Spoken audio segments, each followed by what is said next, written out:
බොන්ඩයි beach ප්‍රහාරයට කලින් අවුරුදු 2ක් ඇතුළත කාලය ගත්තොත් ඕස්ට්‍රේලියා රජයට නිරන්තරයෙන්ම දැනුම් දීලා තිබ්බා ඕස්ට්‍රේලියා ඇතුලේ යුද විරෝධී වේගෙන් වර්ධනය වෙගෙන යනවා. ඒ වගේම ග්ලෝබලයිස් ඉන්ටිෆාඩා වගේ පාට නෝමලයිස් වෙනවා. ඒ කියන්නේ වීදියේ එදා හැමතැනම කියන උද්ඝෝෂණ වල පාවිච්චි කරන වචනයක් බවට පත් වෙලා තියෙනවා. මේක කන්සර්න් කරගන්න ඕනේ. මේක සිකියුරිටි කන්සර්න් එකක් විතර අඳුර ගන්න ඕනේ. මොකද මේක යුදෙව් ජනතාවගෙන් නවතින්නේ නැහැ. මේක අනෙක් ජනවර්ග වලටත් හානිදායක වෙන බරපතල කැන්සර් එකක් බවට පත් වෙන්න පුළුවන් කියලා. ඒ තරමට මේ අයිඩියොලොජිස් සහ මේ ත්‍රස්තවාදයේ බරපතලව වේගෙන් පැතිරෙනවා. ඉතින් ඒක මීට මාස මේ ප්‍රහාරයට මාස 4කට කලිනුත් ඕස්ට්‍රේලියාවට දැනුම් දීලා තිබ්බා. නමුත් ඒක නොසලකා හැරීමකට ලක් වෙලා තිබ්බා.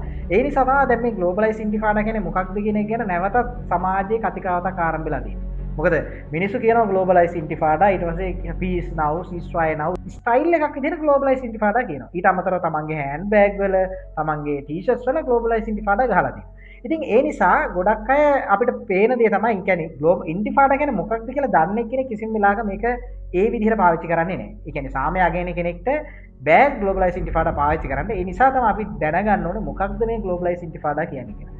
ඒ ග්ලෝබලයිස් ඉන්ටිෆාඩා එක ගැන කතා කරද්දී අරාබි භාෂාවෙන් සරලව ඉන්ටිෆාඩා කියන්නේ අප්‍රයිසින්. ඒ කියන්නේ මොකක් හරි නැගී සිටීමක්. හැබැයි මේක පලස්තීන් කන්ටෙක්ස්ට් එකත් එක්ක තමයි අපිට ගන්න තියෙන්නේ. මොකද මේක පලස්තීනයේ මූවමන්ට්ස්, කියන්නේ පලස්තීන වෙනුවෙන් කරන උද්ඝෝෂණ වල තමයි ග්ලෝබලයිස් ඉන්ටිෆාඩා කියන්නේ. ඒතකොට පලස්තීනයට එනකොට මේ ඉන්ටිෆාඩා වචනේ ගොඩාක් කම්ප්ලිකේටඩ් සහ වයලන්ට්. එතකොට ඒකේ අර්ථය අර අප්‍රයිසින් එකට වඩා වයලන්ස් එහෙම නැත්නම් ප්‍රචණ්ඩත්වයේ දක්වා බරපතල වෙනවා. මොකද මේගොල්ලෝ 1987 ඉඳලා 1993 දක්වා කියන කාල පරාසය තුළ තමයි පළවෙනි ඉන්ටිෆාඩාව දියත් කරන්නේ. ඒක දියත් කරන්නේ PLO එක විශේෂයෙන්ම. ඒකදී ඒගොල්ලෝ පිහියනුම් ඊට පස්සේ වෙඩි තැබීම් සහ මරාගෙන මැරෙන ප්‍රහාර එල්ල කරනවා සිවිලියන්ස්ලට සහ සෙබළුන්ට. මේක නිසා 100කට අධික සිවිලියන්ස්ලා මරණයටපත් වෙනවා පළවෙනි ඉන්ටිෆාඩාවේ. ඊට පස්සේ ඉන්ටිෆාඩා මර්ධනය වුණාට පස්සේ 2000 ඉඳලා 2005 දක්වා වසර 5ක කාලය තුල දෙවන ඉන්ටිෆාඩා දියත් කරනවා PLO ත්‍රස්තවාදී. මේක අර කලින් ඉන්ටිෆාඩාවටත් වඩා බරපතලයි. සිවිල් කැෂුවලිටිස් 800කට වඩා වැඩි ප්‍රමාණයක් වාර්තා වෙනවා. ඕවර්ऑල් මරණ සංඛ්‍යාව ඊශ්‍රායලයේ තුල ඊශ්‍රායල් පාර්ශවයට අදාළව ගත්තොත් දහසකට අධික ජීවිත හානි ප්‍රමාණයකට හේතු වෙනවා මේ ඉන්ටිෆාඩාව. මේක තමයි ඉන්ටිෆාඩා කියන්නේ. එතකොට මේ ඉන්ටිෆාඩාවලදී ඒගොල්ලෝ පාවිච්චි කරේ විශේෂයෙන්ම දෙවෙනි ඉන්ටිෆාඩා එක වෙනකොට ඒගොල්ලෝ බස් බෝම්බ කියන ටැක්ටික් එක පාවිච්චි කරා.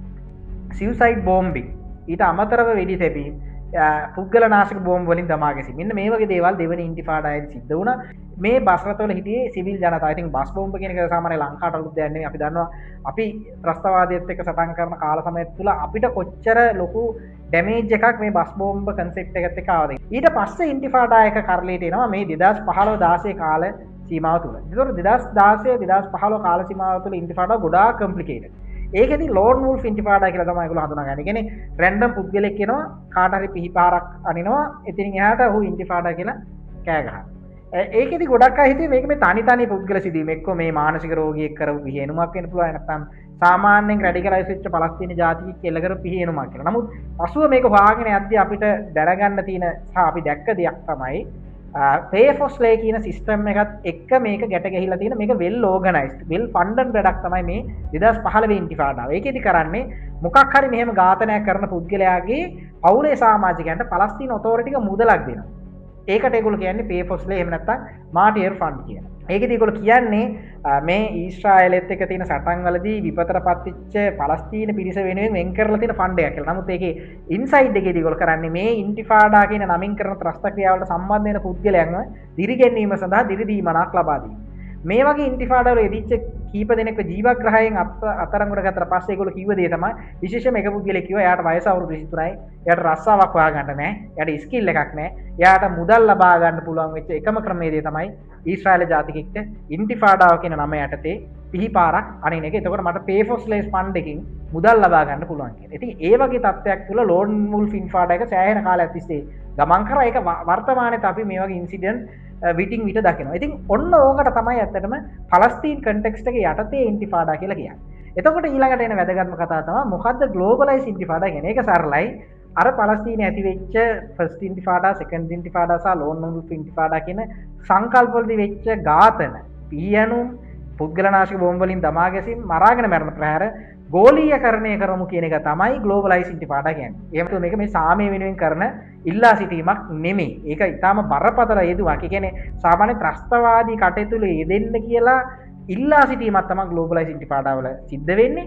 ඒක නෝමලයිස් වීමේ ප්‍රතිඵලයක් විදිහට අපිට දකින්න පුළුවන් වෙච්ච අවාසනාවන්ත තත්ත්වයක් තමයි බොන්ඩයි බීච් වල එල්ල වෙච්ච ත්‍රස්ත ප්‍රහාරය. මේක ඕස්ට්‍රේලියාවේ රජයේ විතරක් සැලකිලියට ගත යුතු කරුණක් නෙවෙයි. මේක ලෝකේ සෑම රජයක්ම ලෝකේ සෑම බලධාරියෙක්ම ඊටාම සැලකිල්ලෙන් ගනුදෙනු කළ යුතු තත්ත්වයක් තමයි මේ ග්ලෝබලයිස් ඉන්ටිෆාඩා ෆිනෝමිනන් එක. ඒ නිසා මේක හුදු වචනයක් නෙමේ වචන තමයි ක්‍රියාවන් බවට පරිවර්තනය වෙන්නේ.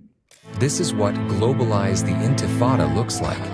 Terror attacks on Jews in Sydney, Manchester, and Washington, in democratic countries, not conflict zones. When Jews are attacked, it is never just about Jews. Haters march openly, abusing free expression to spread anti-Semitism and incite violence. Globalize the Intifada is not a political slogan. It is a call for killing Jews.